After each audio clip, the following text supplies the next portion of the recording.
Good evening, good morning, whenever you see this video.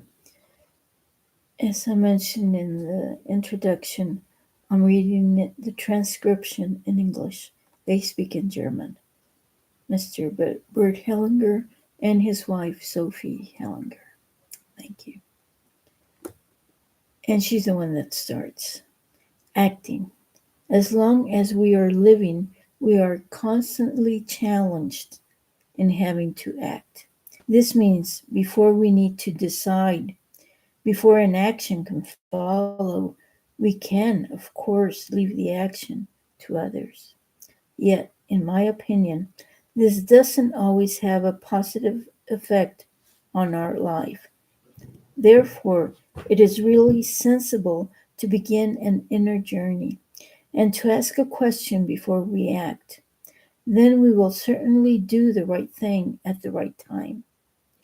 We achieve, and this is where Mr. Hellinger starts speaking, we achieve an action in two ways. It is achieved when we know what is at hand. And if we approach it with consciousness and carry it through, here we act in a personal way. Yet acting also means that we win others over for this action, and that they carry it out and put it into practice, both together with us as also in our place. Here we act above all by guiding. There is also a third way of acting. We wait until something falls into place as if by itself. Are we then idle?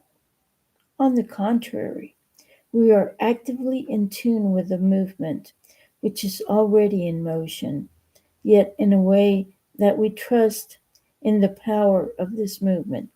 It precisely reaches its destination if we leave the field and the guidance to it. Here it is the contrary to the action through guiding. We leave the guidance to this movement, becoming part of this movement by letting it be. This means we act by letting go. This letting be is the inner posture when intervening through non action.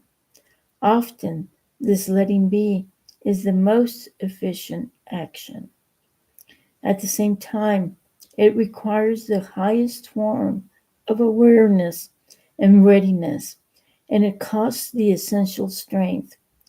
Where do we find this strength?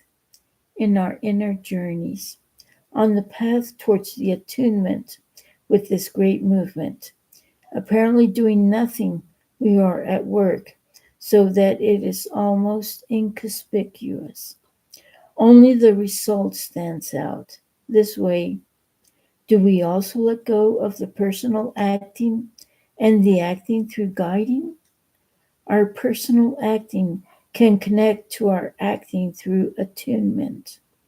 In the personal action, we also wait until we become attuned to the movement that precedes it. The same applies to guidance. Here, especially, only one who guides in tune with the movement that has already begun and in tune with its direction finds the following that they require for this action. Of course, the other, one's own action, is successful, as in the other, one's own guidance. Only we have to ask ourselves, will it be a lasting success? And for how much good? And at what cost? Thank you. Thank you.